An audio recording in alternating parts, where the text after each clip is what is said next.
All right, welcome to Super Bowl week. This is going to be interesting. We've already kind of made our predictions, so that won't really be the focus today. But this is a little bit R&R with Russ and other Russ.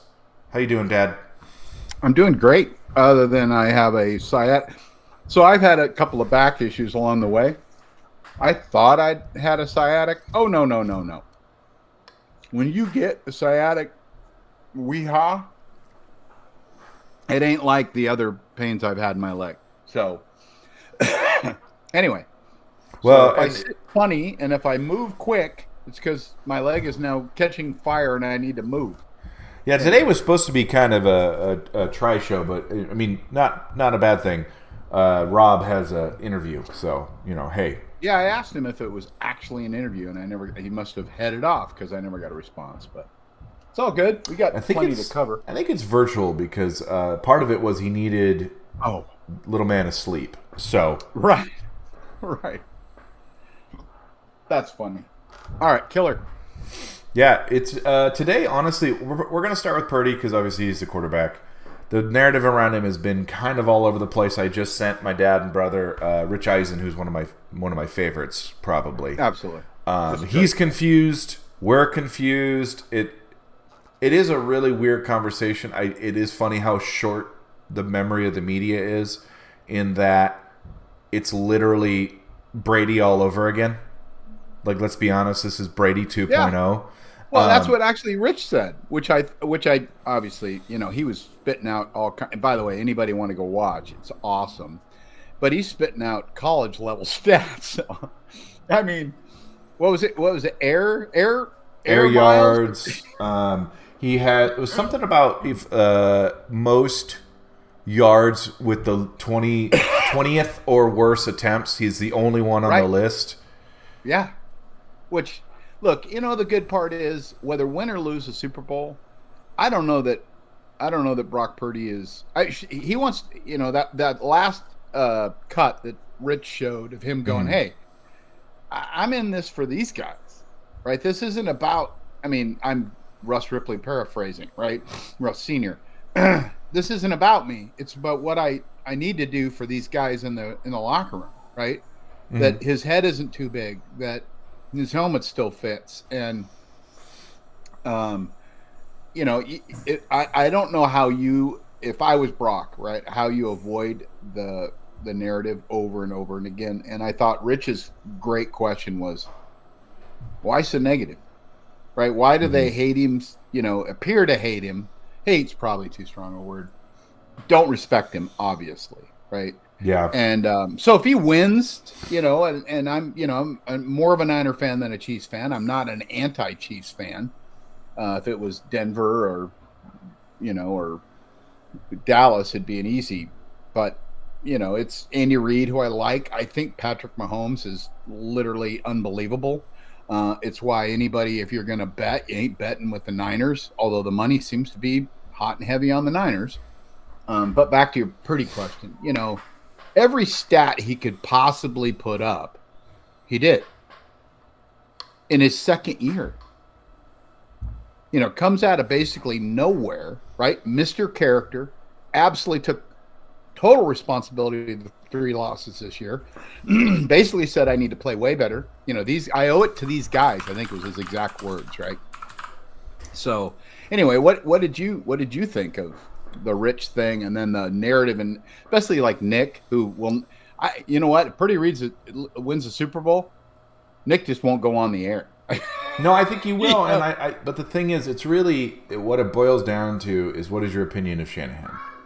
Uh, If you really believe it's just a plug and play offense, which is a ridiculous statement to begin with, especially if Especially in you. the NFL.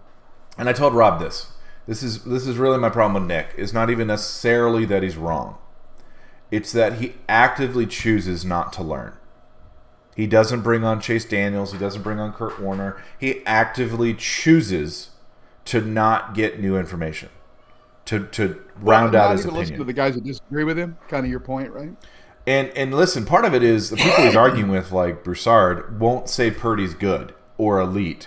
He'll kind of dance around the topic, right? And let's be honest, in fairness to Nick, not enough people will actually tell you where they rank Purdy.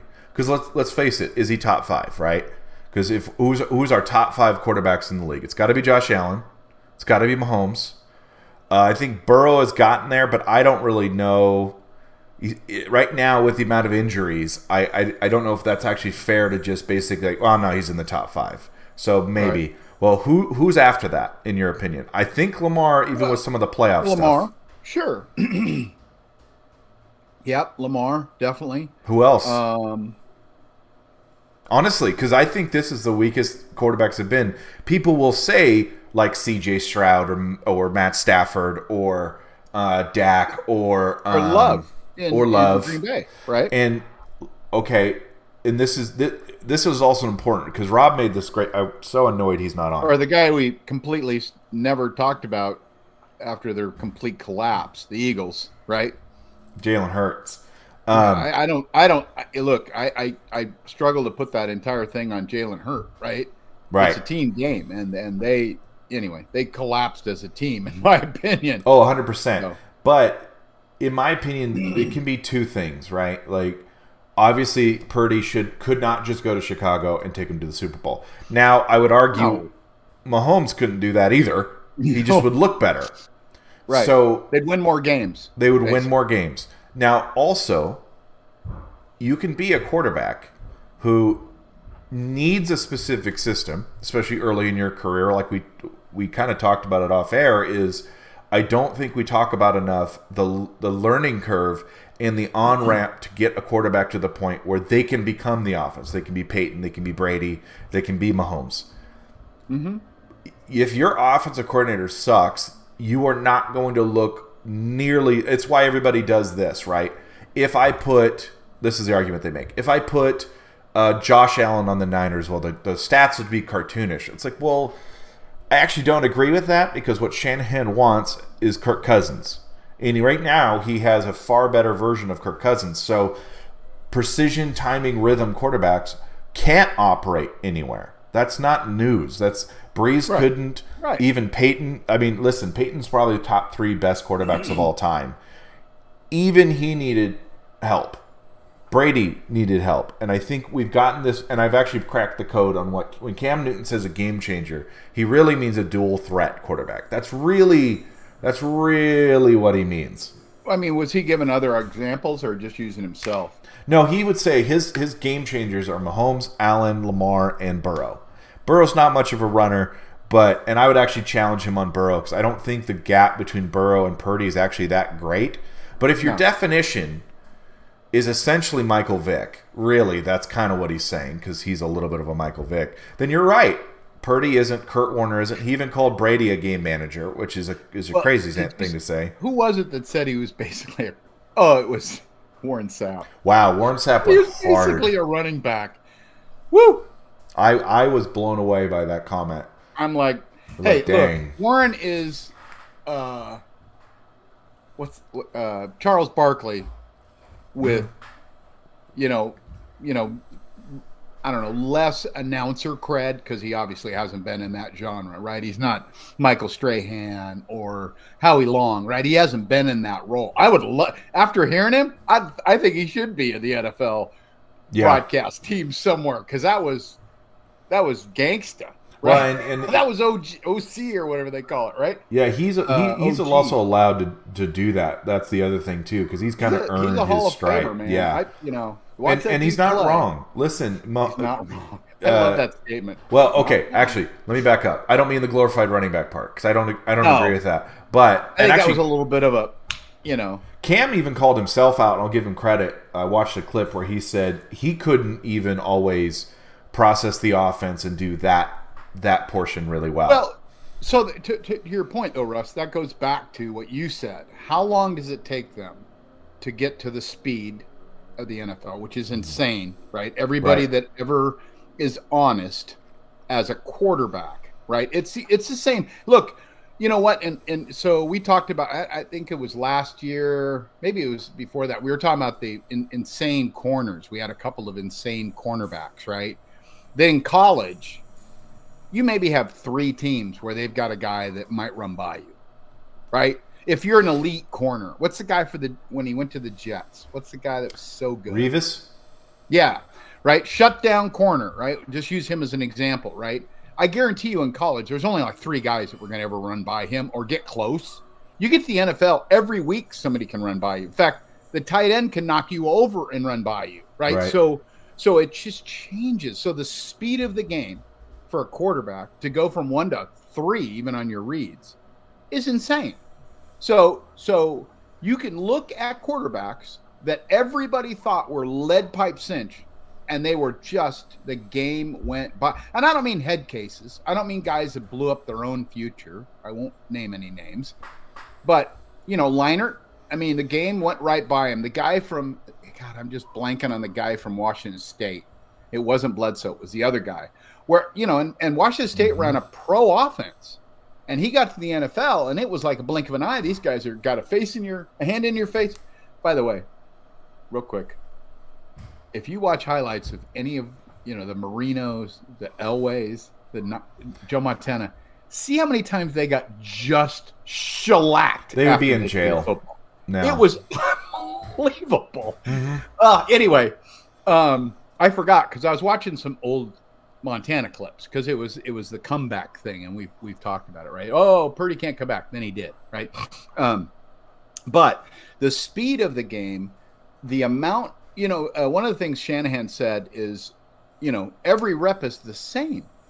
You don't think a coach wants that? Now, look, it could be, okay, so if Mahomes is 100, let's just make an artificial measurement. Mahomes is the standard, right? And Brock Purdy gives you a 70, 75 every single time, and you're Kyle Shanahan, that's what you want. To your point about the Cousins thing. If I know every single time I'm getting Brock Purdy is a 75 and he's hitting the guy he's supposed to, and when he tucks and runs when he doesn't have, when he's in trouble, he doesn't throw it to the other team nearly as often as some others. You're Kyle Shanahan, you're like, he's my guy. Right? Well, contrary to your point about when I'm going to go get Josh Allen because he's going to make me look good when I do call the wrong play. Well, and that's what's weird to me, right? Because I even use the basketball example. Steve Nash is a 2-time MVP. Probably should have. Who'd you say? Steve Nash.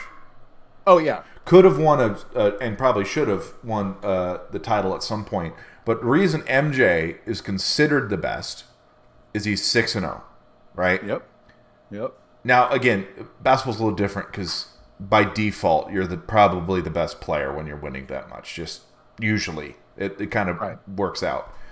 But one of the reasons why I will tell people, to me, Peyton is similar to almost like LeBron in that Peyton was never going to be Mr. 7 Super Bowls because partially ran into Brady, lots of things, including team, etc. Right. But he's probably the better quarterback.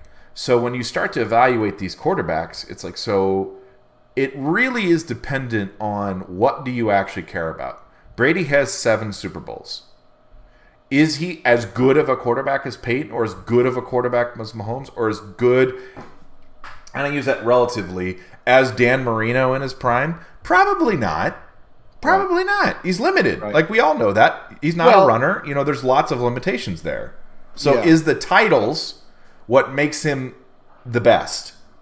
So we're going to have this argument because it's going to be, what do you value the most? For Cam, what he values the most is just flat out from a talent perspective, not almost athleticism. Correct. Right? Almost, you're a better athlete than the guy next to you. And I'll give you an example, right? So, Joe Montana. I watched Joe. I watched Marino. I was a Miami fan back in the day, right? Way back when, with Greasy and all those guys. And then I was a kid. But you watched him. You watched Dan Fouts, who nobody even puts in the same, and they should, because Air Coryell was like Kurt Warner. It was the fastest game on turf. They had Hall of Famer tight end. They had guys that were blowing down anyway, and John Elway. Those, just pick those 3, right? And then Montana goes and plays those guys, and everybody goes, oh, he blew Elway out of the park. Well, he didn't play defense, but he did put up 5 touchdowns. Okay, when he beat Marino. He didn't play defense, right? But he did put up, I think, 4 touchdowns, right? So it isn't a little unfair, right? If when people were dropping Marino or Mahomes passes this year, right? I mean, you told me the stat was just Oh, it it was was ridiculous. insane, right? Their defense kind of bailed them out. Whereas last year in the Super Bowl, they stopped Philly once, Correct. and Yep. Philly didn't stop them at all, right? So I mean, we're not talking the '85 Bears here, right? If you look at their schedule, they lost to some folks. So as much as I think Mahomes is literally the best quarterback in the NFL, no question, not even. I think he's ahead of Josh. He's played him head up and beat him. But I mean, they did lose to the Eagles 21-17. They did lose to the Broncos 24-3. What happened, right?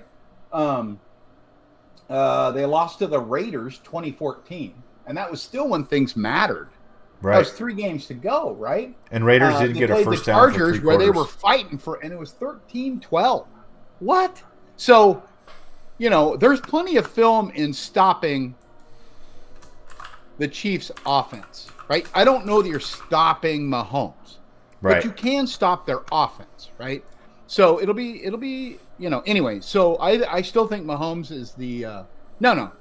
I was going to say I think he's the wild card. I don't believe that. I think you're going to get what you're going to get out of Mahomes. Yeah. Oh yeah. Wild card is, what does Brock Purdy do when the sky is like bright and scary, and then what is the Niners defense, which is on Wilkes, buddy? Well, and so, but what's interesting to me, because I want to talk about their offense in general. Obviously, Niners or the Chiefs? Because let's face it, talking about Mahomes is like, okay, like you said, I know what I'm going to get. Guy doesn't throw picks, doesn't really make mistakes. We're kind of hoping some come off his receivers.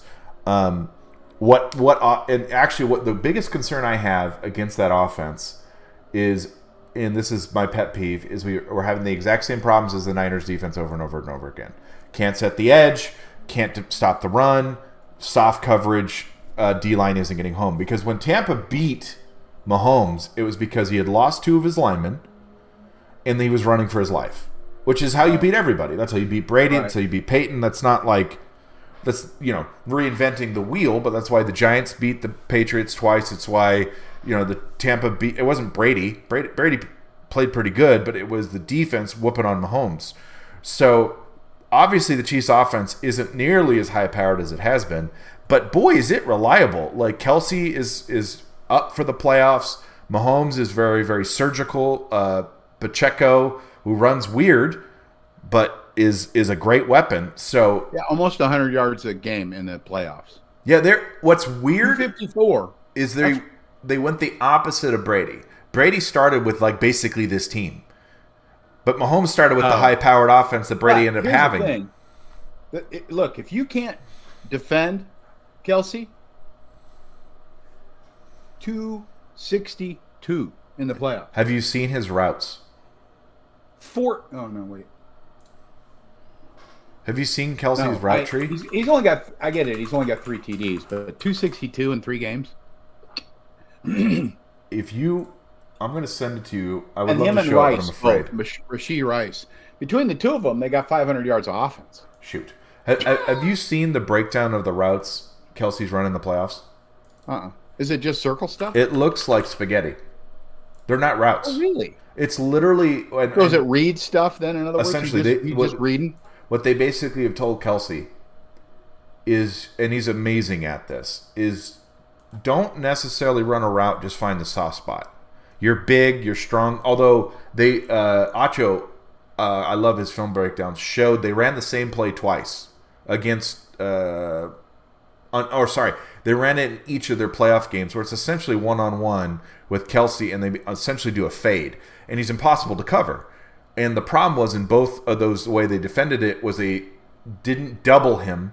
They essentially tried to kind of like create a box, and they went, well, let's run to where the safety can't be over the top, and the linebacker who could kind of help, or while we're running away from him one-on-one with a corner. It was really impressive, and I think that's the thing people don't talk about enough either. Because Andy Reid for the longest time was, well, he can't win the big one. Well, weird, you give him a really good QB, all of a sudden he's winning Super Bowl after Super Bowl. His play calling is the X factor. 7 times in the AFC Championship game in a row? 6. I think, is it 6? Okay. Yeah. 6, because they're out of. This is Mahomes' 4th Super Bowl. Mm-hmm. And listen, I'm not saying he'll be bad without Andy Reid, but I do wonder because of just how incredible and innovative. Like we could say, Shanahan's the offensive genius. I actually think it's Reid. I think Reid's a better coach. I think he's a much better coach than Shanahan, and I say that because Reid doesn't need all the different weapons. He's very, very good at like, I'm just gonna keep poking you where it hurts. And again, I'm trusting my quarterback that, hey, we don't have to do anything crazy.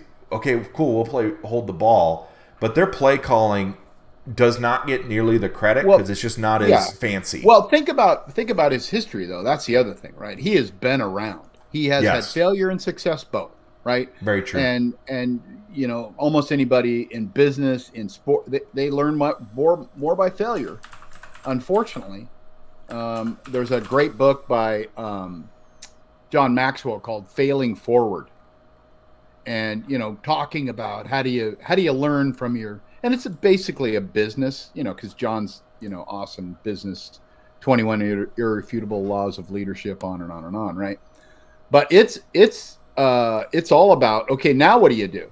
You just planted your face in the mud, right? Do you stay down there? Andy Reid did not. You know, if you look at his coaching history, he's had plenty of, you know, not so goods, right? Right. And now, you know, you hope he's a good partner with his GM. They've built the you know, but it is funny. So you know, we'll talk about this after the Super Bowl. We'll talk about the draft. But you got to think, right? What was the draft class of Mahomes look like, right? How did Kansas City get freaking Mahomes? I mean, right? He went like 10th. Right. So was there quarterbacks ahead of him, in other words, right? Yeah, let me, I'll pull it up real quick. 2017 NFL Draft. Class. Myles Garrett went first. Ooh.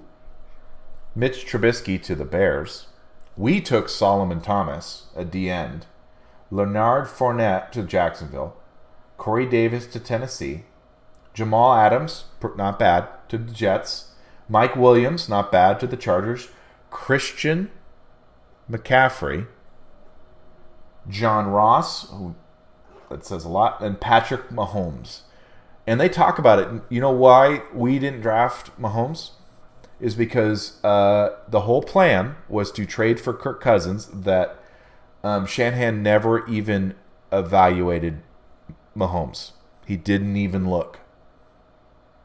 Well, yeah, and I wonder who the coach of Texas Tech was that year. Was that a what's his name? You know, throw it and burn it. You know what I mean? Air raid. Yes. Oh, it was Cliff Kingsbury. Yep. Yeah, the air raid offense. Yeah, you know, Kingsbury's back somewhere. They just hired him, I think, Commanders. as an offensive coordinator. What's that? Commanders, after they fired Bieniemy. Yeah. Which, well, and there was another quote. I know we'll get on it after the year, but there was another quote where the guy evaluated the Washington job and turned it down.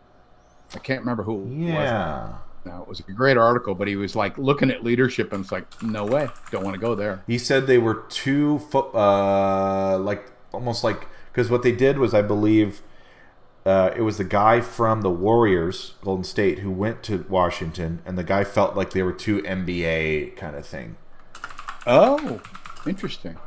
Hold on. Yeah. Anyway, there's some great coaching GM stories in both, you know, NFL. And if you're a baseball fan, man, there's some legacies. I mean, we talked about coaching trees, right? And in baseball, it is. I mean, guys that are still. I mean, you look at what's his name, Dusty Morgan, right, or Dusty Baker, right? I mean, he literally has coached for like, I don't know, longer than most people have been alive, right? Right. Anyway, it was Ben Johnson, who is with the Lions, their OC. He said he was turned off by their ownership, that they're basketball guys, and felt they were a little too confident in their football opinions. Which then the Commanders said, hey, he didn't interview well, which of course you'd say that. Yeah, of course you'd say that. But, I mean, if you look at that top 10 there, that's not a great group of – I mean, Christian McCaffrey, all-world. Solomon Thomas was a bust. Yeah, unfortunately, and this is Fournette did play pretty well, as I remember, with Jaguars for a while. Yes, he was a pretty good Solomon pickup. Thomas, did he ever even start with the Niners? No, he was terrible. Trubisky was okay. He wasn't great. Well, and you know what's funny actually is that pick was from us. They Myles Garrett. I mean, listen. What that tells you, right, is it depends. And this is an interesting one that we and I will talk about as we get closer to the draft. Is best available versus position need. Right. So right. If there was only 2 quarterbacks in the top 20. Did you see that? Which is shocking. Deshaun Watson was the other one, and he went to the Houston. Deshaun Watson, I mean, besides his off the field stuff, and he was pretty darn good. But I mean, literally in the first 32 picks, there was 2 QBs. That was not a good year for QBs, apparently. No. Wow. Anyway, but you think about Mahomes, right? I mean, that is pretty amazing that he was picked 10th and somehow they ended up landing the lottery. Where was what I'm sure Allen was a number 1 pick, right? You know what? I actually don't think he was, and the reason I say that is because he was considered a project. Really? Yeah, he wasn't considered like a consensus. 7th overall pick. Right, but Baker Mayfield went first, Barkley, Darnold went third, Bradley Chubb. So it was. Everybody agreed at the time that Buffalo was essentially saying, "Hey, he's not going to be good for a few years." Sam Darnold. Oh my goodness. Well, and here's the deal: Josh Allen went to Wyoming. It's kind of like Purdy going to Iowa State or wherever he went, right? Yeah. Anyway. Hold on. Beauty of multitasking. Josh Rosen, dude. Carolina. So funny story. So back when I was much younger, right? We were living in the Bay Area, and the Warriors just kept drafting terribly. So I'm listening to the radio one day, and of course it's Tom Tolbert and the other guy that was with him, and I just blanked on his name. But somebody came on, and the guy went through I don't know if it was 15 years of Warriors draft picks that were some were actually negative drafts, right? And some just weren't. I mean, they drafted Weber, and they completely screwed it up. Don Nelson and team just screwed it up, and he ended up in Sacramento and did fine. Thank you very much, right? I still think Webb was awesome, right? Anyway, but it reminds me of Arizona. If you go back through their first round draft picks, I mean, it's interesting to look at the top 10s that never started it down. That would be an interesting conversation for after the Super Bowl, right? Because here's the guy, it's 262, and he's taking his team to the Super Bowl. Right. Well, but that's also part of it, right? Is people are then assuming that's Shanahan. Because if you look on the other side... Well, and Robbie said it. I just got a text from Rob saying... Super team. Super team thing. Yeah, I get it. You've got 2 all-world wideouts. You got an all-world tight end. You got McCaffrey, who's all-world everything. He probably should be in the MVP conversation, if you ask me. Yes, and actually Purdy agrees with you. Absolutely. I mean, here's the thing I like so much about Brock Purdy. He doesn't take himself. No.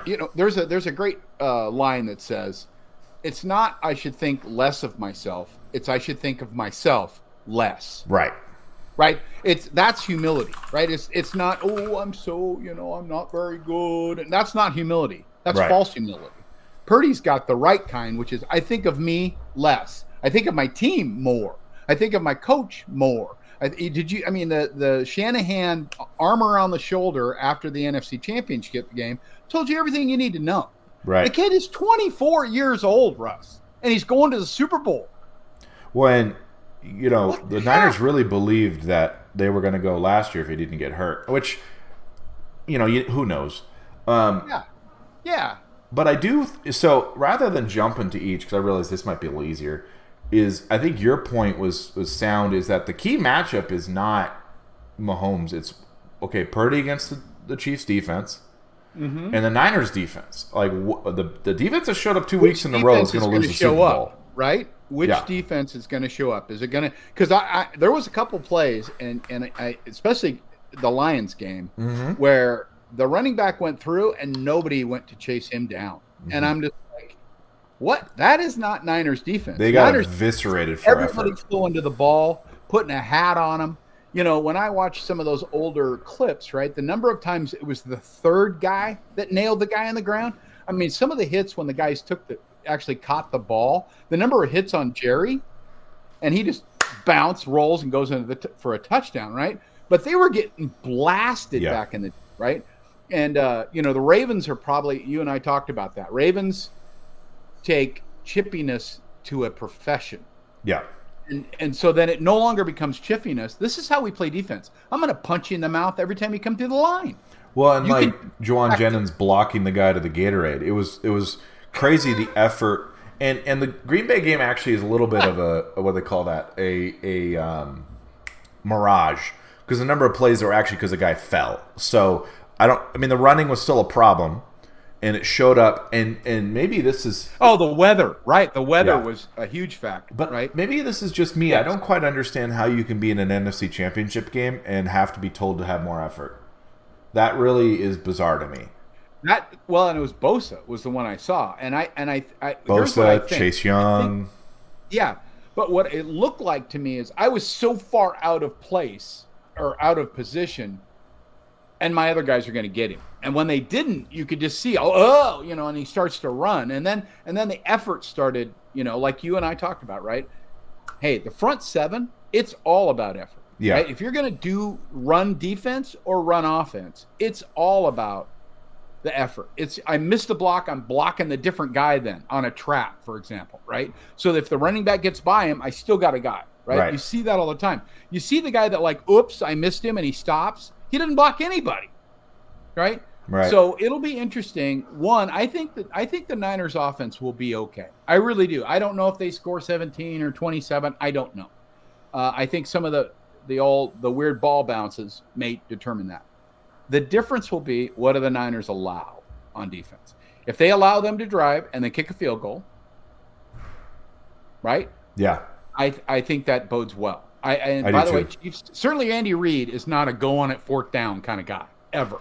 No, but he is more aggressive. He is a fake a field goal guy. He's been more aggressive lately. Right, and he is absolutely let's do an onside kick when nobody expects an onside kick, but the new rules might change that, right? But he is absolutely a guy that'll go for a fake punt, right? He is absolutely a guy that does a little trick plays with Mahomes. Yeah. I think Mahomes runs a lot less than he used to. I was looking at their stats, and I deleted it, but I wanted to see how much he's ran, because he used to run pretty well. I mean, scamper, right? He would scamper and then go down. Yeah, he's more of a get a first third down kind of scrambler now. Right, go out of bounds, right? He was always safe about it. I don't mean that, but he's not a Cam Newton, for example. It's going to take you on, right? Not going to do that. Josh Allen even stupidly would stick his head in there, right? I think it's really going to be because in the last two games, the Niners have started obviously very, very, very, very, very, very slow. Holy bad. Weather, obviously, for the first one, no idea on the second one. But it's really going to be, because we've already seen, it's how Purdy gets hurt. Is they're blocking for whatever reason, has a lot of free rushers. And Spagnuolo really likes to blitz his corners from the condensed sets. And the Niners are like third in the league in that we run the most condensed sets. So my concern more than anything is pass protection and slash, those batted balls. They're really good at batting it down the line. Chris Jones is a stud. So I'm hoping, and what bugs me is I've seen this on Twitter from some people I like, is when we as fans say, hey, you need to run the ball, like, so you don't trust Purdy. That's not what we're saying. If the offense, as we've said over and over and over again, is a play-action offense, then you should be running the ball. Hey, when the game changed, and I talked about this, or we talked about this last week or week before last.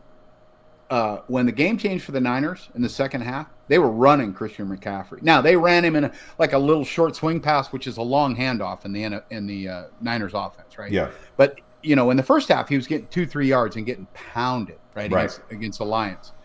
But all of a sudden, he was ripping 5 and 7, right? And all of a sudden, guys are looking at, you can just see it. You know, you can just see it. I told you the story of me and the, Kirkland Nationals, right? When all of a sudden they believe, now the line gets off a little quicker. Now that pulling, now that the wideouts are blocking downfield again, right? And all of a sudden you saw the linebackers on a couple of those. The guy you watch, what's the Niner guy that does the film? Johnny Dell. No, not him. He's a Niners cover guy. He's on the internet, on YouTube. He showed the linebackers just literally jumping almost into the backfield. There's a couple. John Chapman's one. And then I watched that other film guy, right? NFL something. Anyway, you just saw, those linebackers were literally jumping into the hole. Yeah. And Purdy, good hands. He's got good hands. He does it the same way every time. And they thought, oh, man, Christian's got it. And they look up, and that's those over the middle, just over the linebackers, just crossing over the middle. Chase Daniels. Oh. Yeah, he was. I don't think of him as a Niner guy. I just think of him as a. But he was showing the play action, how it started working. Why? Because the running was working. Right. Shanahan didn't abandon it, and that's when we got on this conversation about the Ravens and what the heck. What'd you say, 6 times or some ridiculous thing? And the Lions didn't give up on the run. They had 2 guys combining for 1,000 yards, right? They were just, one guy's like a freaking sledgehammer, and the other guy's Mr. Shifty, right? They did that whatever you call it, 2-headed beast, right? But all of a sudden, the Niners started doing the effort in the hole, catching them in the backfield. I think they started doing run slants or run. It's not blitz, but it's where you slant into the hole, right? Everybody's taking a lane or a gap, right? And all of a sudden, Bosa's in the backfield tackling, and all it takes is 1 or 2 times to be -2 yards. Yeah. And now you're 3rd and 12, right? It's a huge difference. It's funny when you only.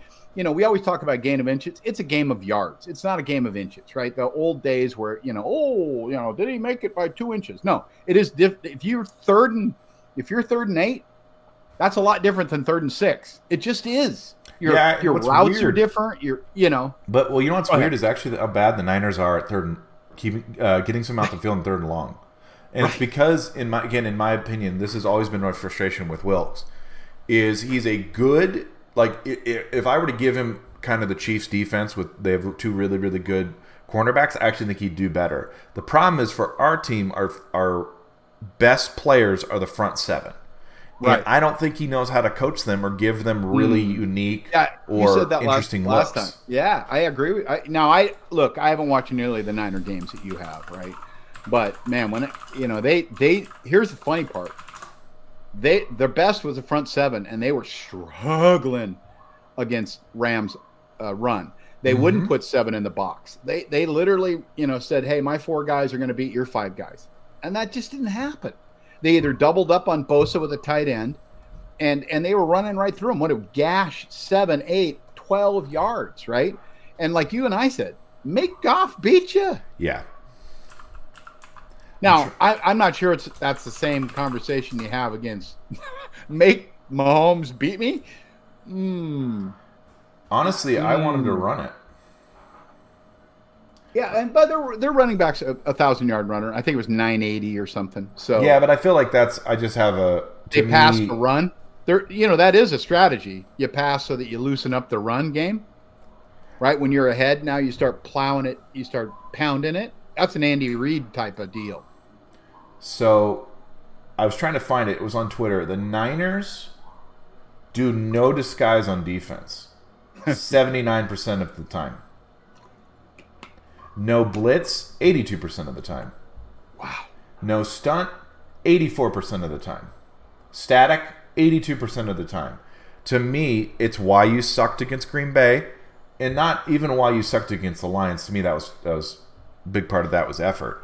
But you're going to get eaten alive by Andy Reid if you're like, hey, we're just going to show you what we're going to do. When they started to do better was specifically the 4th and 2 where they showed zone and went into man because it was a mesh. Yeah. Now, I wonder if those stats include that, though, because are they talking line stunts, or are they talking, you don't go with the back in motion, but you really are man to man. You just said, I'm not taking him, Russ is taking him. It's weird. Because that's the way you actually disguise man is, okay, so I normally have the slot guy. He goes in motion to the other side. All of a sudden, we just, we don't follow him. We let him go, because half the time he just comes back anyway. And I am actually in man, but we cover it, right? I think the Niners did way better when they went to man. I just they do. Now, go ahead. The problem with man, though, yeah, you're running the other way when Patrick Mahomes is.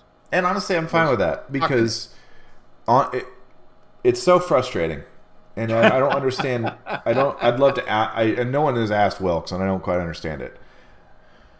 It's the same pattern: soft zone coverage in the first half, especially third and long. In the first half, switch to man and more disguise in the second half. Half six. It's just like, I don't. Why? Yeah. Why are you beating your head against the wall? But you know what? So let me ask you a question. So do you like an attacking defense like Baltimore? Or do you like, a little bit more of the, catch and release, for lack of a better way of putting it, right? Where I'm kind of manning up with you, and I'm going to hope my four people keep Mahomes in the box, catch him on occasion. See, I'm an attacking defense kind of guy. I love it when I'm dictating to you what works and what doesn't work. Now, right. I get burned on that, right? If I blitz the wrong side and you run a screen, that guy's still running. I get that.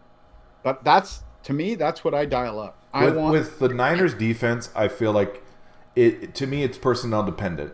If you had the personnel to be attacking, which the Niners do, you give them the most. Are you kidding me? You give them the most opportunities to get mismatches, and I don't understand. Wilkes just doesn't do that, and I don't know if it's his comfort level. With if you give, yeah. Go ahead.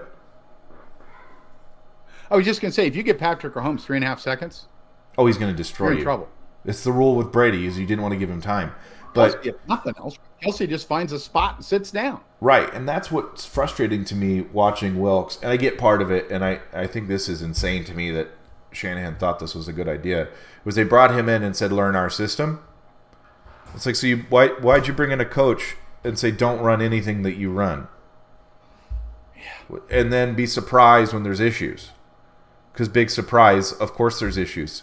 And it keeps showing to me, and I don't know how much of the zone is him trying to be like, okay, this is your guys' system when he wants to run man. I don't know. It'd be a fascinating story, but if these issues keep happening, go ahead.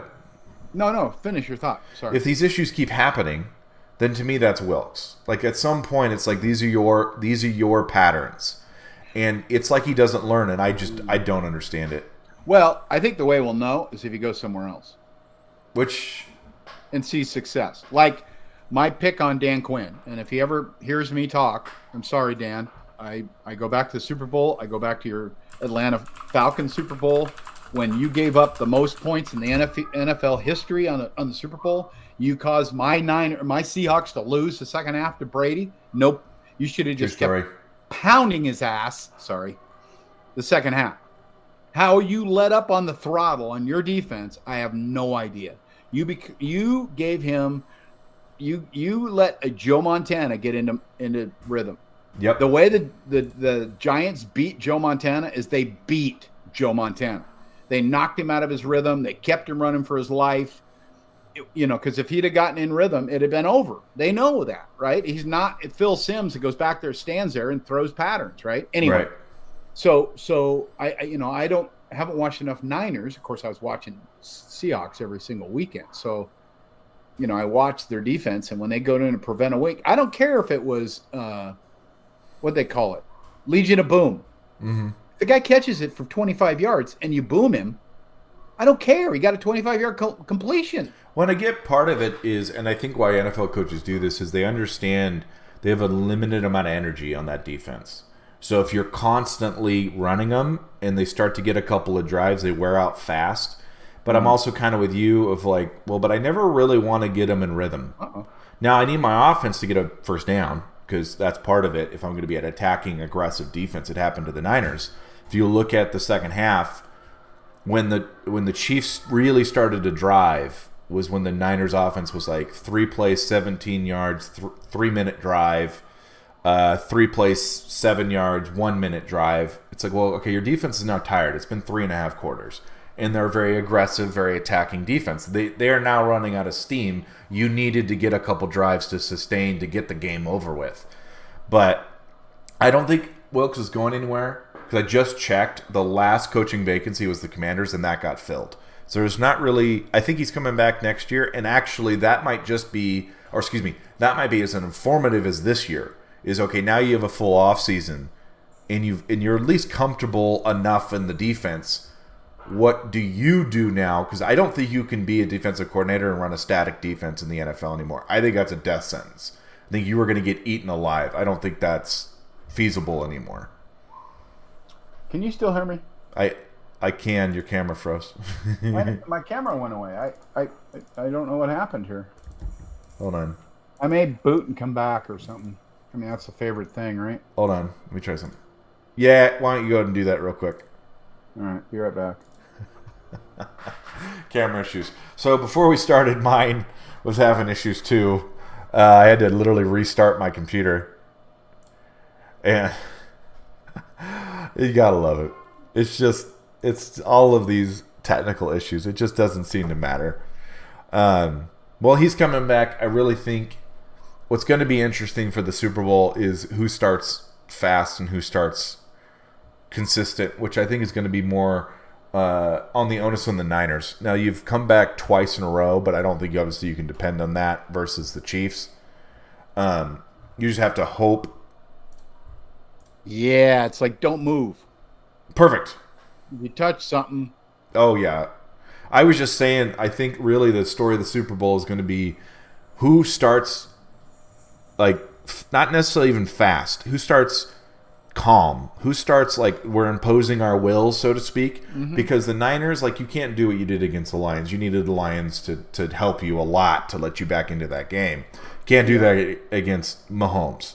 So that first quarter is going to be interesting. Right. I mean, they say there's 4 quarters for a reason, though, right? True. If you've watched the NFL long enough, right? I mean, even though college has the big mojo swings, right, the momentum swings, it is shocking how the steamroller starts in the NFL, right? I told you, and I'm a, Niners are my second favorite team. Not even, and sometimes they're my first favorite team when my Seahawks do stupid crap, but. Like, I'm still not okay with them getting rid of Russell, just so you know. But nothing. It will see how Russell does when he goes somewhere else. But anyway, even watching the first half, I just felt like, hey, this ain't the Niners. There's a whole half of football left. When the real Niners show up, we will watch them. The noose get a little tight, right? And I think there was a little choke on the Lions. They had not been there before. Your sphincter gets a little tight. The guy blows by you, and you're just like, "Oh God, we're and then you start sealing the wheels, and like they were literally up by 17, and then all of a sudden they were tied. Yeah, the race did. And I get it. There was a 4th down in there. There was a this in there, but it happens so freaking quickly because you're switching offense, defense. Things. The NFL. For the people that have played any organized sport, it just goes by so fast. It is unbelievable how quickly, and then obviously in every game the last 2 minutes take forever. I get that, but the mojo switches so fast, and the guy. So you've played competitive. You necessarily haven't played organized, right? You've played competitively. I'm telling you, right? You look at the eyes of the guy across from you. You know if you're gonna own him or not. It was the thing that made Michael, to your point, so dang good. He would literally look at you and go, "I'm going to beat you." The best videos, by the way, are the Larry Bird ones. I'm going to go over here. He's going to pass to me. I'm going to drill it in your face. Yes. And then he did. I mean, the funny parts of the story is when the guy goes, "Yeah, he told me what he was going to do." And then he did it, right? In the NFL, when you, to your point, impose your will and you see it start to happen, like the first part of the Lions game. They impose their running will on the Niners. And you could tell the Niners like, hey, wait a minute. I'm not even in the right place. The Niners have a little bit of that. We think we're better than you, and there are moments where that it almost takes them a little while to be like, oh, we actually have to show up today, and it's a weird. Exactly. And that's not my personality. Well, I don't think that'll be a problem against the Chiefs. No, I think they're going to watch enough, especially the defensive guys going, holy crap. Well, and some of them lost to the same Chiefs NFL. You know what? I mean, why isn't Mahomes in the conversation with MVP of the year? Just because of the start and not enough of the stats. Because if receivers couldn't catch a pass? Well, listen, I think we should talk MVP when the season's over because I think how we judge it is bizarre. Well, so in theory, real quick. I mean, I know we've been an hour, but real quick because it'll lead to the conversation after the game. Who's in the conversation still? Is Lamar still in the conversation? You think? Yes, obviously, because they voted before the season ended. Oh, really? Yeah. So Lamar, Josh. They announced the finalists. Hold on, finalists for MVP, and I know it's Josh Allen, Lamar, Purdy, McCaffrey. I don't remember who the fifth is. So hold on. Yeah, Dak. Really? Lamar, Christian, Dak, and Purdy. I thought. Oh, and Josh. He was. Sorry, they worded it weird. Wow. They highlighted everybody but Josh Allen. Of that group, who you think they'll pick? Oh, it's Lamar, 100%. Okay, all right. Because again, it's a regular season award. Yeah. And to be honest, I don't even necessarily blame him for the loss to the Chiefs. And Lamar kind of beat them all. Well, yeah, and I mean, that's also a little weird because basketball, you literally play each other. Yeah, you're one-on-one with a guy, right? Your point is Dan Marino wasn't playing defense. But no. And I don't really even blame Lamar for what happened against the Chiefs. To me, that was a bad game plan in the beginning by the Ravens. He also doesn't call the plays. I get it. And this was the difference between him and Purdy. Purdy, when he needed to, ran. Lamar tried to just keep throwing and tried to eat the whole elephant in one bite. But it's a regular season award. And to me, he was the regular season MVP. Of those four, there's no way they give it to Purdy, for example, in my opinion. There's just no way. I wouldn't vote for him. It's his second year. He's surrounded by superstars, quote unquote, right? But Lamar, I mean, during the regular season, that man was all world. Yeah, and that's where it's tough, right? And what's always been weird to me is CMC absolutely deserves to be there. Yeah, absolutely. But it's not like he's playing any better than he was in Carolina. And I think this is, to me, my biggest frustration is... This is where we need to talk OCs and coaches and hey guys, this is the same player that you gave the Niners a C- for this trade. Oh, he's probably going to get hurt. You remember what I told you? They gave up too much. No, I said that. There's your Super Bowl. True, because he's like the perfect Swiss Army knife for Shanahan. I said he is absolutely going to change the game, and I mean the next 3 games he was 170 all-purpose yards, and I'm just look, he fits the Niners. Yeah. Like a T. He can run hard, but he's not a hard runner. Is that right? You understand what I mean? Mm-hmm. He is a phenomenal receiver, but he's not Deebo Samuels. He's not going to turn the corner and just sprint for 100 yards. He's going to turn the corner and sprint for 30, right? I just thought it was a masterful trade. I don't even know. I don't even remember what they gave up. I just went, that's your guy. Well, that's your MVP, right? Here's the thing. With every trade, it doesn't matter what you give up if it works out. Well, right, because, I mean, look, there's been mutually beneficial trades. You know, the worst one forever was Herschel Walker. Deshaun Watson right now literally got, bad. I don't know, 4 Super Bowls out of that. I mean, hey, the Deshaun Watson one is a little for the Browns. But anyway. And here's the thing, right? It's similar to Trey Lance. They gave up a ton of stuff. It didn't work out. But you ended up with Purdy, so who cares? So it's a little bit of Well, and they got a little bit back on the trade to Dallas, right? Yeah, a 3rd or 4th rounder. Oh. So they got something. They got something for it, but and they got Purdy for a song. Yeah, $900,000. He actually still has a roommate because he can't afford to rent in the Bay Area. But it's going to be interesting. I'll be honest with you. It's going to be nerve-wracking. I think it's going to be a good game. I don't actually know what even to predict because it's just it could go in either way. I don't know. I don't. It could be the Ravens game all over again. I don't know. No, I don't see the Ravens game. I don't think Chiefs defense is a Ravens defense. No. I mean, well, okay. What I mean is like they really like blitzing their corners, and just a couple tip ball drills go poorly, and all of a sudden now but the Niners difference. like to screen way more than anybody, I think. Well, and that's where one of the picks was on basically a wide receiver screen to Debo. The corner blitzed, he saw it, and Purdy kind of robotically need to throw it, and rest is history. So I'm thinking like 27-20, and either team wins that, right? Yeah. If the Niners can somehow keep them to a couple field goals, I think they win.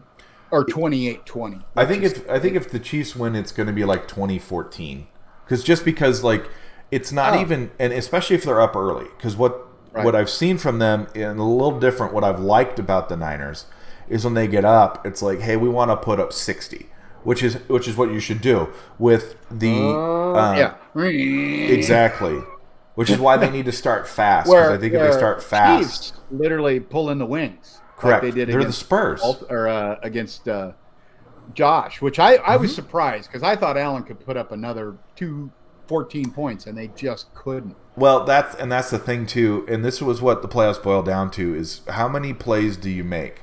And obviously, the Chiefs against both the Ravens and Ravens defense actually played pretty good. They only allowed 17 points. Exactly. But that's the only game I see that the Chiefs won scoring under 20. Correct. Because, a fumble at the goal line, an interception in the end zone, there's your 14 points. Otherwise, we're talking Ravens-Niners. Yep. So that, by the way, would be 24-17 Ravens. Now, it's basically, to me, the Suns versus Spurs of basketball. The Chiefs now are not, hey, let's race up and down the field. We trust our defense. We're going to limit possessions. We're going to run the ball. We're just going to get long drives, chew up the clock. If we get 3, we actually are fine with that because we just don't believe you're going to put up more than 20 on our defense.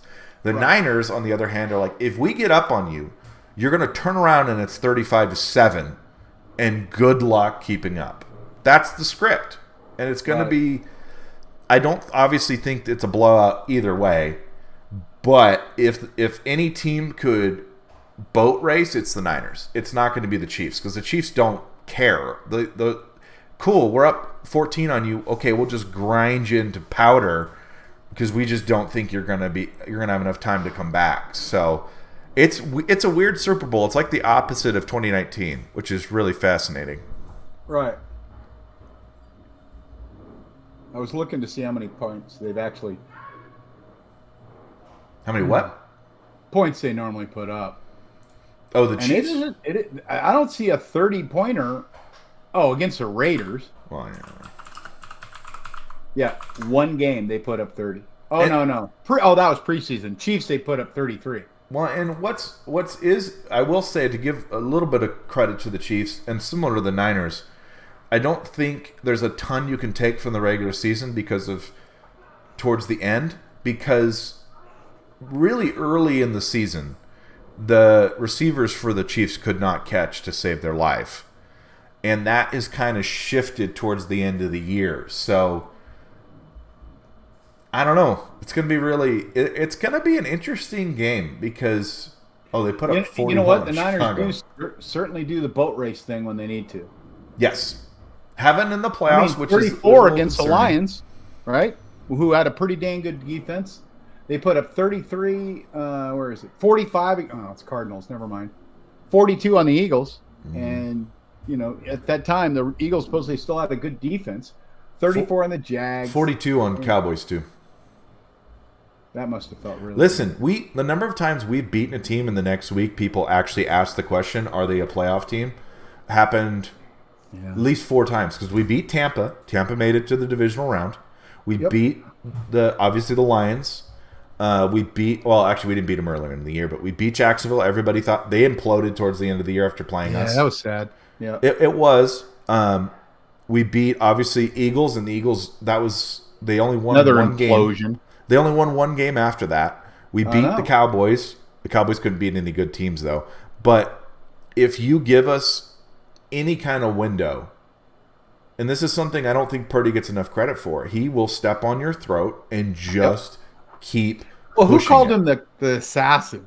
Silent Assassin, Quiet and I don't Assassin. remember. It was a great. One of the players, one of the guys, one of his teammates, and I look at Purdy, and other than he's 24 years old and looks like he's still in high school, I'm rooting for the kid. And I'd love to see him win his first Super Bowl. And the Niners, one of the things Rich pointed out is the Niners haven't won a Super Bowl since before the Cowboys. They just been a while. Lost, right, against Baltimore. Anyway, I don't want to lose to the Chiefs. Kaepernick spear chucker. I don't want to lose to the Chiefs. I mean, just absolute. I would have almost rather lost. I won't even say almost. I would have rather lost to the Lions than lose to the Chiefs, because it's just like, again. Really, again. Yeah. Well, I think that's the script that, I don't know, 75% of people are picking the Chiefs. Well, I don't blame them. I mean, the guys beat the champ. Champ gets gets the credit. Exactly. I think, which is the only weird part is how are we? I know it's money. How are we favored? Exactly. It is all they set the line to get as much money as they can get in Vegas. That's what they. By the way, natural turf in Vegas, kind of like here. They roll out the turf. Jeez, did you hear about the practice field? No. We're practicing at UNLV, and there are puddles on the. Because we have to play outside while they're in the Raiders, because they're the home team this year technically, and the NFL, rather than we'll address this real quick because it is important but isn't important at the same time. So the NFL, the fields are supposed to be ready by December. They laid sod with no layer in between on the turf at UNLV last week. Basically, the Niners said it was like practicing on a sponge. So where does Kansas City get to practice? They're inside in the Raiders practice facility. It's crazy to me. And hopefully they're cursed like the Raiders then. That wouldn't be bad. I love how Shanahan. So the problem is, of course, a bunch of people like the Niners are complaining. I'm like, well, okay, well, if your team was dealing with this, you would be complaining too. But also, none of the players have complained. Shanahan hasn't complained. Literally, the only people who have complained are the executives who are like, okay, understandably, this is unacceptable. Because they did the same thing last year in Arizona. As they used some field they never used before, and all game Eagles players were slipping. So unfortunately, I don't know why they do this. They do this at the Super Bowl, and I could not tell you why that's where you practice with a field. The one place that you just go, let's not mess with anything. Let's just leave it alone. Well, look, as a Bay Area guy, they used to just completely screw up the Raiders field over and over. And I'm not a Raiders fan at all, but it was when the A's played in the postseason a lot back in the day. So they would play literally on infield at one point. Then they tried to do the patching crap, and that was terrible. And of course, you never. I don't know if you saw the Niners when they played at Candlestick. You want to talk? That thing was, I think, below sea level or something. It was an absolute mud. It was awful. Candlestick is like when a candlestick's even the press box sucked.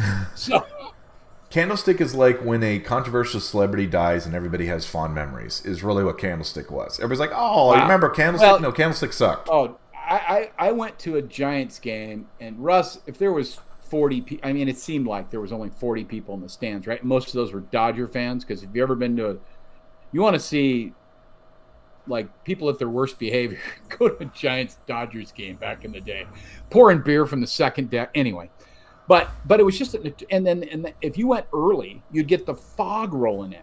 And it was like 60 degrees, and then the fog rolling in. It'd feel like it was about 47 degrees. It was awful. So, for them to move down to, first build the good stadium for the Giants, which was good, and they've won, and they've absolutely done just fine. Thank you very much.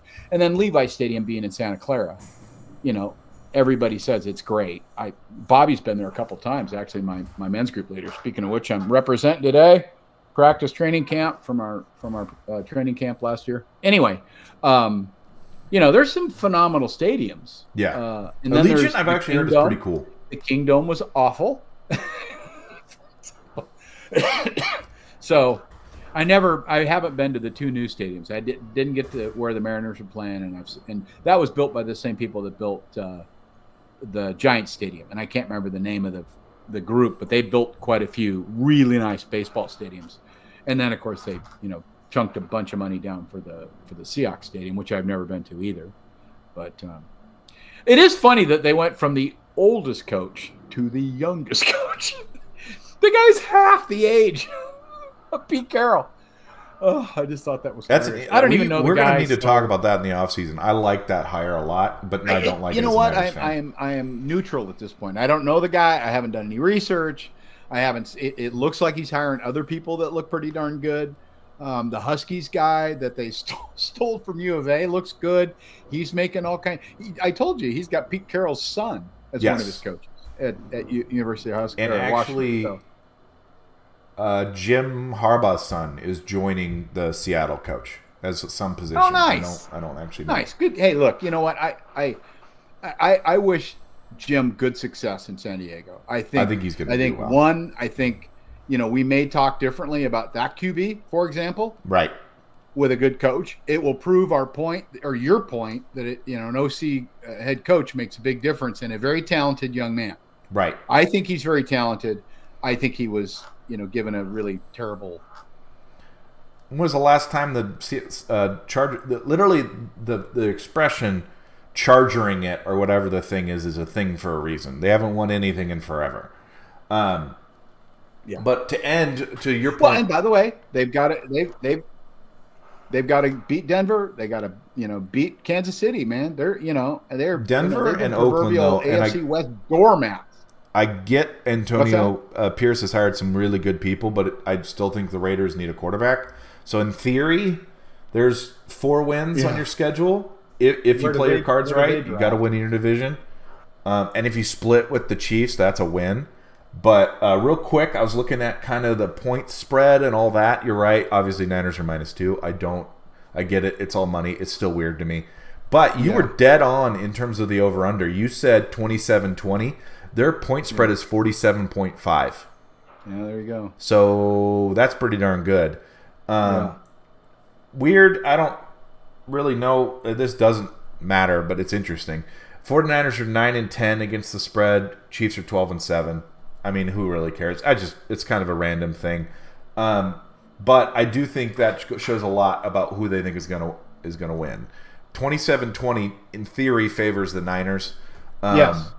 All the conventional quote-unquote wisdom, if you're not looking at essentially the Chiefs being the champ, would tell you the Niners to win, which is always scary, obviously, because that's like, okay, don't give the Chiefs any more motivation, please and thank you. But, honestly, we'll I always see. wonder, and obviously you ask former players, did that, the news things taped to the bulletin board even matter? I think it depends on the team and the player.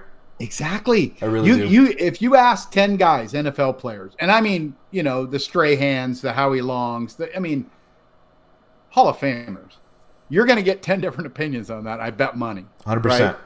Because, there's guys that would literally bang their head against the wall to get jacked up for the game. Guys like Mike Singletary, who when you meet on the street is like, hey, sir, how are you? Just Mr., respectful and believer and just an awesome guy, and then you put him with a face mask on and you're like, I don't ever want to run anywhere near that man. Crazy eyes. He is going to try to hurt me, right? Mm-hmm. Minister Defense, which is it's not a 30-30, but it's on I think it's on ESPN right now. I want to watch it. It's Reggie White, right? And because there was some controversy around Reggie, as in any human, Really?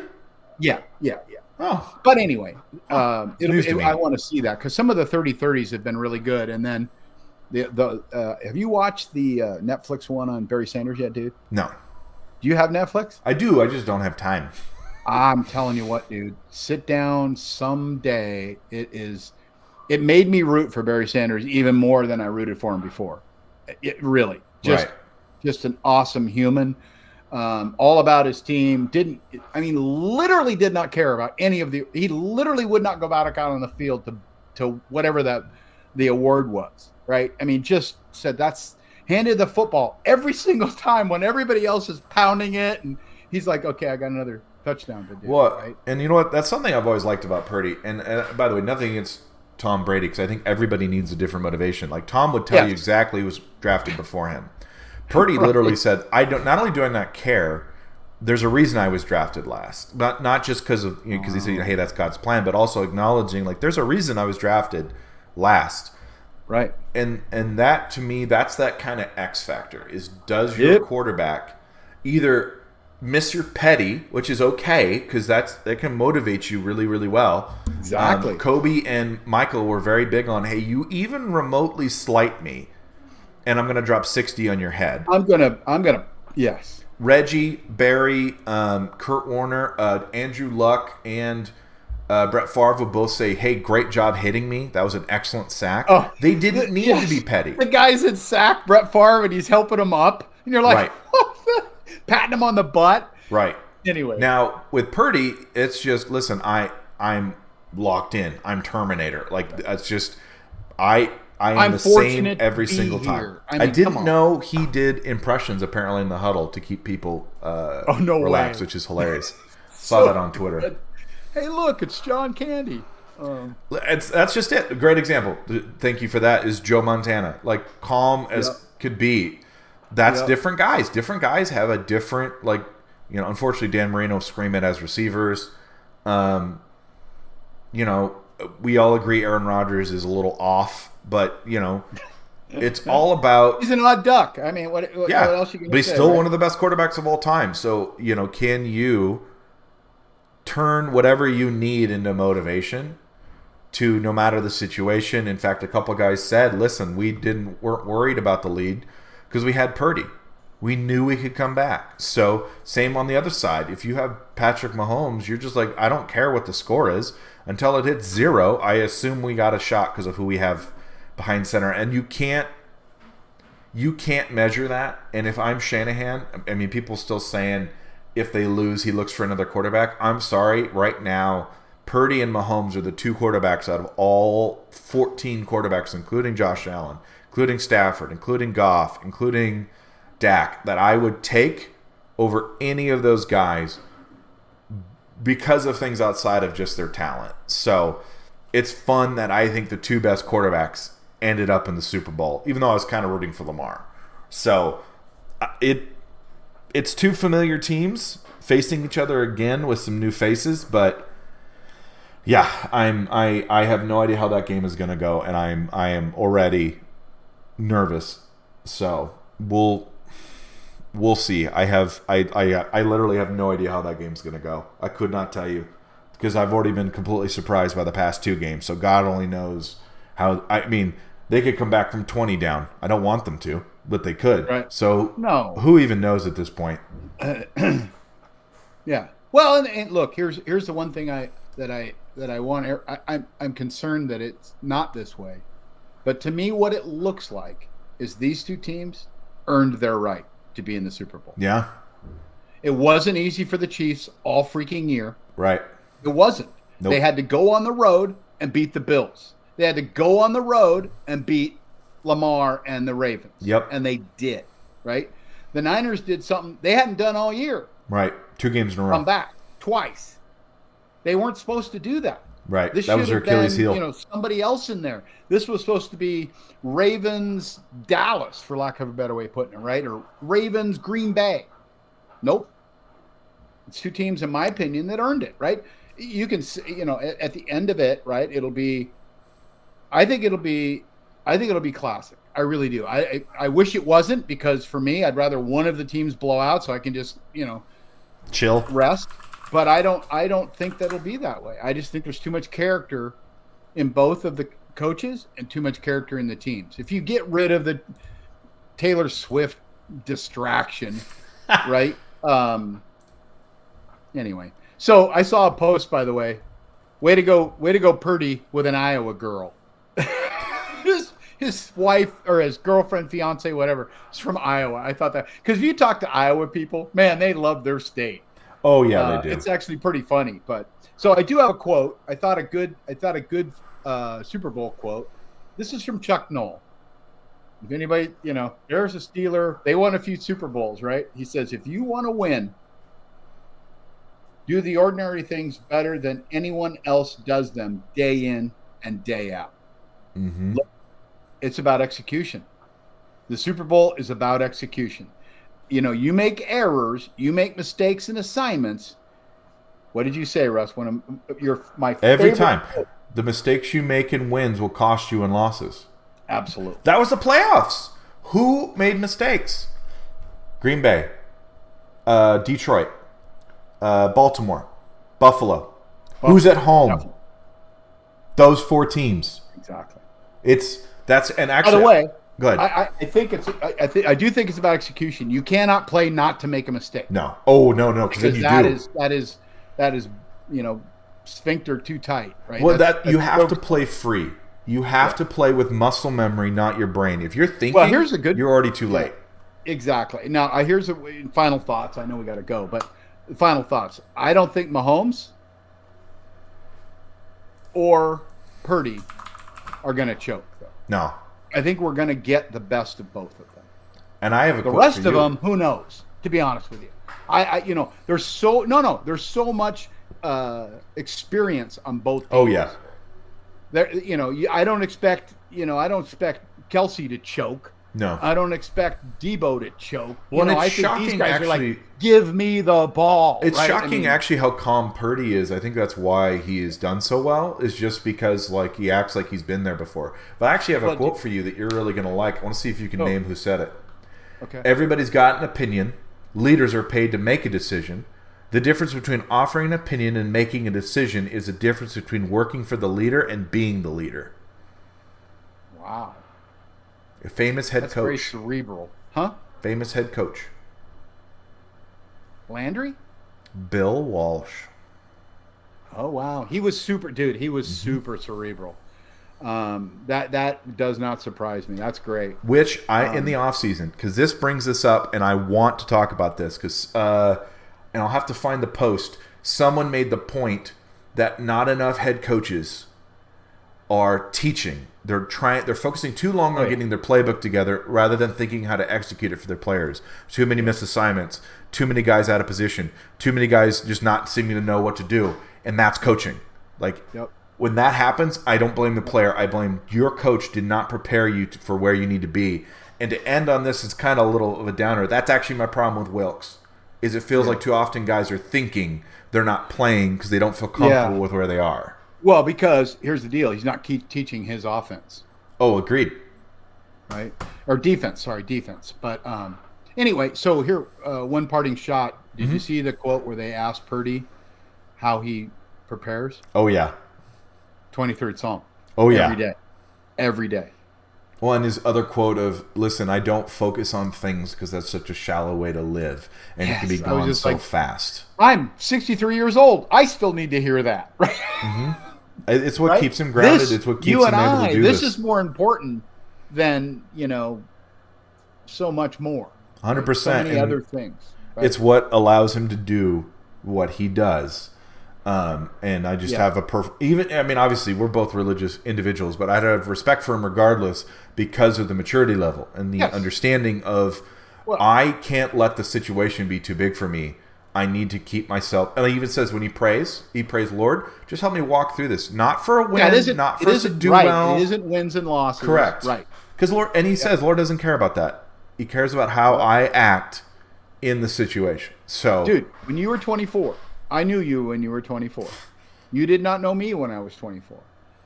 I don't know that I had the character that young man has at 24. I think you did. I don't think I had quite the maturity. I had a lot of learning in those couple years. To the woman who's now in heaven. But I do, because I do believe I do. Look, his whole family's very athletic. Yeah. So the athletic part isn't the problem. No, his brother's actually a better athlete. Yeah, it's between the ears, right? I will say it till I'm dead. It's the difference between good players and champions. 100%. Now, Jerry says, there's a great Jerry quote, I'll do more than what another person will do today so that I'm capable of doing more than they can tomorrow, right? I can run by them. He would do, literally practice was over, and I know everybody's heard the story. He would run stairs in the stadium, just go out and just keep running. Everybody's in the locker room getting a shower, and Jerry's out there running stadium stairs. Right. Right. Anyway, No, and then listen, I'm right now coaching flag football, and that's the thing Oh, I'm trying to instill in so them. much fun. Is listen, how you guys prep, how you practice, is how you're going to play. And I think, oh man, I gave myself a little quote. Is like, don't play to win, play to perform like a winner, because there is a big difference. Because you can lose a game and be completely proud of how you performed in that game. Yep. And practice is supposed to be today. We'll see, because it was supposed to rain. Is I'm going to tell them, like, when you watch the Super Bowl, which you should, watch how these guys play. They play for each other, and they are the two best executing teams left in these playoffs. That's why they're here. They don't complain to me about getting the ball. They don't complain to me to do a different play. They run the plays they're supposed to, and they run them well. That's why they're there. That's right. End of the day. That's right. But doing like Coach Knoll said, doing the ordinary. Yes. Doing my assignment every day, the way it's supposed to be done, so that when everything's chaos, I do my assignment. Correct. Number of times I told a child in their game last Saturday, hey, run left, and then immediately, bing, other direction. Because in their head, like, well, I run away from people. So, which way's left? Right. Yeah. By the way, for everybody, it was so much fun. So to give some kudos to my son, he was even encouraging the other team players, right?